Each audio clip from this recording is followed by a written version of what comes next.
Bom, eu tô aqui para falar do ressentimento que nós sentimos em relação ao Brasil, em relação ao sexo oposto. Isso é tema recorrente nas terapias, né, que a gente faz essa pesquisa para entender um pouco melhor quais as necessidades das pessoas. E também na literatura você vai encontrar, eu estou lendo neste momento Psicogênese das Doenças Mentais, do Jung, que é um livro bem interessante.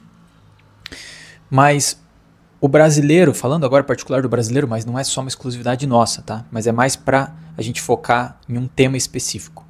Nós temos um ressentimento muito grande pelo Brasil, pelo Estado chamado Brasil. Nós jogamos muito a culpa das coisas no Brasil e também fazemos um movimento de culpar o sexo oposto por diversos problemas na nossa vida. Então eu vou fazer uma explicação baseada em Jung, tá? Exclusivamente nele, e que você mantenha a mente aberta para você entender. Isso não é um ataque pessoal, isso não é um ataque para ninguém, mas apenas uma explicação mais teórica, mais imparcial sobre essa temática. Pois bem, o Jung vai nos dizer que tudo começa no final do século XIX, quando nós abandonamos a ideia de Deus, nós matamos Deus propriamente dito, no sentido nietzschiano, né, da palavra, e nós simplesmente excluímos essa possibilidade. Então, para muitos, a vida não tem mais Deus, o sentimento de Deus presente em nós. Tá, isso eu estou falando de forma psicológica, não estou entrando na parte da fé e nem na parte espiritual propriamente dita. Então, quando nós matamos Deus, no sentido assim de nós não conseguimos mais acreditar no Deus, ele não vai esse sentimento, essa necessidade não desaparece. Tá? Então o que Jung fala é o seguinte, o Deus é um arquétipo, né? Ele é um molde que foi criado há centenas de milhares de anos atrás pelo próprio Homo sapiens sapiens, que precisa lidar, ele criou isso como uma tecnologia para lidar com o mundo. Isso foi passando de geração em geração e nós trouxemos até aqui. Então quando você nasce, você já tem essa necessidade que ela vai se abrir, né, no tempo adequado.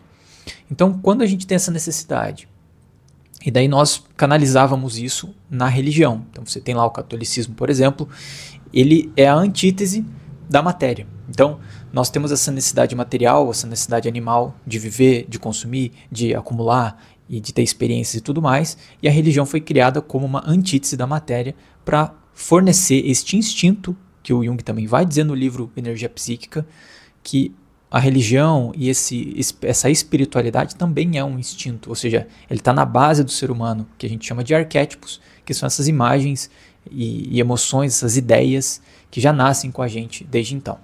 Portanto, ao abandonar a ideia de Deus, né, ou a dificuldade de crer em Deus, que hoje é uma realidade na vida das pessoas, de ter fé, de acreditar em Deus, nós projetamos este arquétipo, essa necessidade, para outras coisas.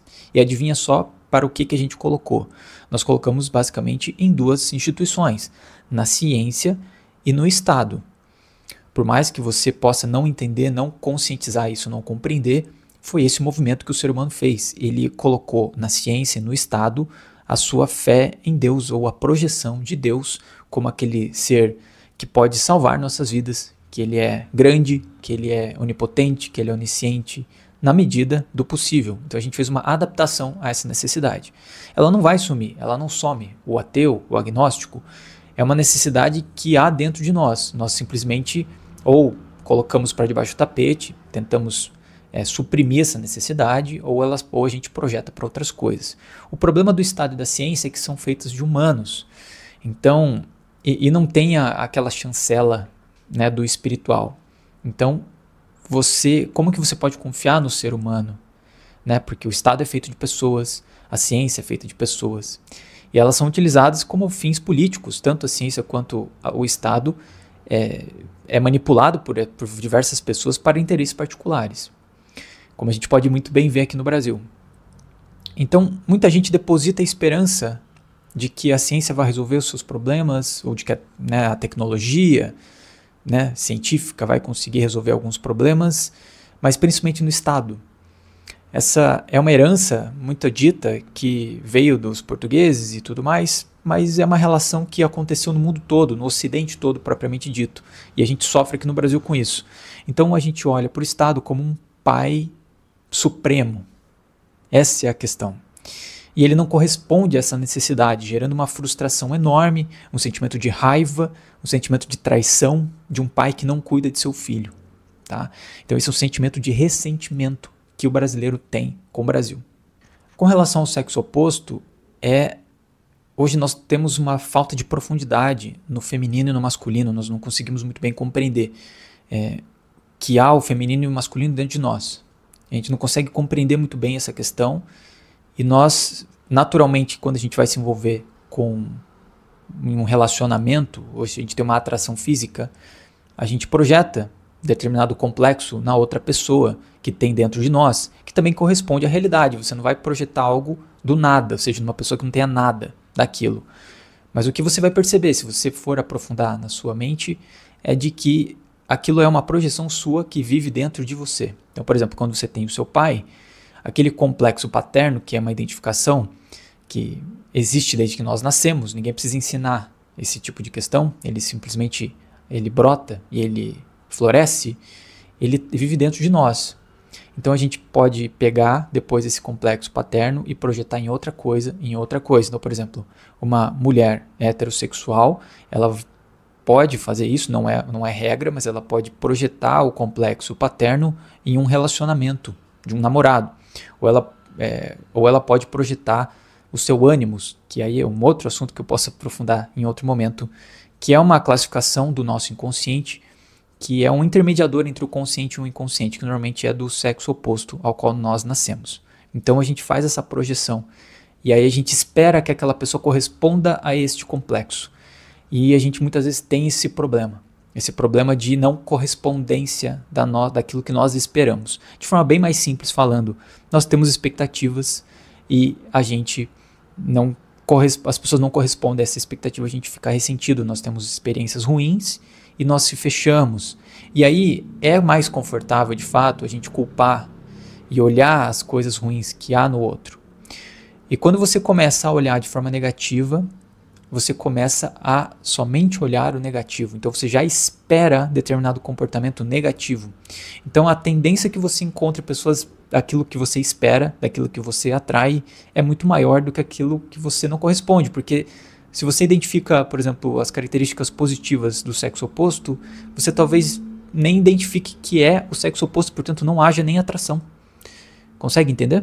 A verdade é que seria lindo demais, e aqui eu faço o meu arremate, que a gente pudesse mudar as coisas, tá? Eu entendo, eu queria mudar, eu queria que o Brasil fosse um país melhor, eu queria que o sexo oposto fosse melhor, que nós fôssemos melhores todos como seres humanos, como indivíduos. Eu queria modificar tudo isso, mas a gente não pode fazer isso, né? Não numa geração, talvez em 2, em 3, em 1000, o Brasil sempre foi isso. A realidade é essa, desde que a gente nasceu, desde que nossos pais nasceram, nossos avós. O Brasil sempre foi esse Brasil que a gente vê hoje, nada mudou. Então por que a gente espera tanto do país? Por que a gente... talvez não seja necessário um movimento de aceitar que o Brasil é esse? O Brasil é esse e ponto? E a gente tem que lidar com a nossa realidade? Essa é a nossa realidade. Se a gente está insatisfeito, a gente vai procurar... Talvez se a gente gosta de bens materiais, aqui não possa ter, talvez a gente vá procurar morar em outro país, mas lá a gente vai ter que trabalhar muito também, mas talvez a gente tenha mais acesso, ou a gente tenha que se adaptar aqui. Mas o Brasil não é o pior país, também não é o melhor. A gente poderia ter nascido em países muito piores, que a probabilidade, se fosse colocar 200 países, a probabilidade de a gente cair num país ruim é muito maior do que a gente está hoje, em termos matemáticos. Mas talvez haja que deve haver um movimento de aceitação desse processo. A gente tem que aceitar a nossa vida, a nossa realidade, como ela foi colocada, e fazer aquilo que está na nossa mão, que a gente possa mexer alguma coisa, que a gente possa mexer, que a gente possa trabalhar. É isso que a gente deve focar para a gente não ter uma vida negativa, portanto triste, portanto tendendo a uma depressão. Porque se você olhar a vida com olhos tristes somente, ou seja, parcialmente a realidade, porque a realidade também é boa, né? A gente realmente não tem muita chance da gente ter bons relacionamentos, da gente conviver bem com essa realidade que é o Estado brasileiro, e da gente também, a gente nasceu, da nossa sociedade, da nossa comunidade, né? E também não temos projeções boas com nós mesmos perante o mundo. A gente também não consegue encontrar esse positivo dentro de nós em meio a tanta negatividade. Então eu vejo esse movimento como muito ruim para si próprio, pensando egoisticamente falando, né? Egoisticamente falando, essa blindagem, essa resistência somente a enxergar o negativo, começar a olhar o positivo, começar a olhar a questão da gratidão, sendo essencial para o seu desenvolvimento, para você se colocar em lugares que você vai encontrar esse positivo. Não é uma questão de lei da atração, nada do tipo, é uma questão simples de como a gente enxerga o mundo. O mundo ele não é estático, a gente tem várias faces, interfaces, né? Então, eu entendo os movimentos sociais extremos de um lado ou de outro, ambos vão tentar demonizar o outro lado e enxergar somente o lado ruim. Mas a gente precisa se descapturar desse movimento coletivo para a gente poder viver bem. Porque esse movimento coletivo ele é inconsciente. E quando ele é inconsciente, ele tende à catástrofe. Está no livro de Presente e Futuro e está também no livro Aspectos do Drama Contemporâneo. Ele sempre tenderá à catástrofe. Nós estamos capturados por esses sentimentos que são muito fortes. Então a gente precisa tomar consciência deles e modificá-los para ter uma vida particular, individual e que vai abrir um lado positivo. Nós não podemos mudar o Estado, não podemos mudar o Brasil, não podemos mudar todos os homens e nem todas as mulheres. Mas a gente pode encontrar pessoas boas nesse caminho, desde que a gente se abra um pouco ao positivo e não reaja tão negativamente às nossas experiências traumáticas, que a gente diminua essa energia delas e possa viver muito melhor daqui para frente. Com isso, essa dor que a gente sente, esse grito que a gente quer dar, essa culpa que a gente quer jogar para o outro, deixa de ser projetada e a gente começa a aceitar dentro de si esse processo. Porque tudo que a gente projeta, que a gente olha no outro como algo ruim, ele pode ter de fato aquele algo ruim, mas dentro de nós a gente também não consegue lidar com essa questão que tem dentro de nós, que habita dentro de nós. A única salvação é a própria individuação do ser humano. É isso que o Jung vai propor como solução para o Estado. E solução para a religião, ele também diz, ele também traz uma solução psicológica, que fica para um outro vídeo. Se você tiver interesse de que eu fale mais sobre isso, deixa nos comentários para ver que há interesse real de vocês. E eu escrevo, falo sobre isso, que ele traz uma solução psicológica para essa dificuldade atual do ser humano de ter crença em Deus e como que você pode utilizar este arquétipo de forma psicológica e experimental em si mesmo, para você ter essa potencial transcendência que você pode estar procurando e não encontrar, e acabar projetando em seres humanos e instituições que o próprio ser humano criou. Tá? Bom, o vídeo é esse, espero que você tenha gostado. Se você gostou, deixa um like para eu saber e deixe seus comentários, suas opiniões. Esse é um ambiente livre e eu criei esse canal justamente para a gente debater sobre isso. Se você quer ver mais vídeos sobre esse, considere se inscrever e até o próximo vídeo.